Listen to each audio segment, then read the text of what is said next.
அனைவருக்கும் அன்பு வணக்கங்கள். இன்றைய பதிவிலே நாம் பார்க்க இருப்பது ராம நாமம் எத்தகையது. உலகிலேயே உயர்ந்த நாமம் ராமநாமம். ஸ்ரீராம ஜெயம் என ஒரு முறை சொன்னால் செய்த பாவங்கள் அனைத்தும் விலகிவிடும்.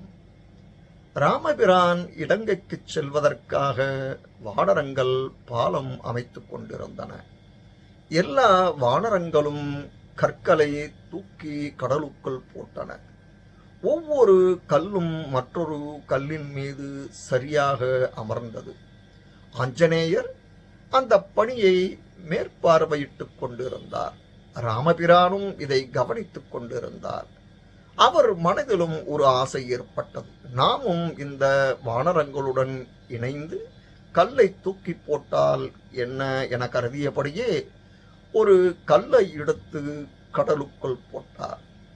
அந்த கல் சரியாக மற்ற கற்களின் மீது அமரவில்லை. அலையடித்து சென்று விட்டது. ராமபிரானுக்கோ ஒரே வருத்தம். இந்த குரங்குகள் போடும் கற்கள் கூட சரியாக மற்றொரு கல்லின் மீது அமர்ந்து விட்டதே. நமது கல்லை அலை அடித்துச் சென்று விட்டதே. இதற்கு காரணமாக இருக்கும் என வருத்தப்பட்டார் ஸ்ரீராமர். இதனை அறிந்த ஆஞ்சநேயர் ராமனின் அருகில் வந்தார். ராமர் அனைத்தையும் கவனித்துக் கொண்டுதான் இருந்தார். ஆஞ்சநேயா, நான் செய்ததை நீ பார்த்து விட்டாயா? எனக்கு ஒரு கல்லை கூட போடத் தெரியவில்லை. என்னை நினைத்து எனக்கே வெட்கமாக இருக்கிறது என்றார்.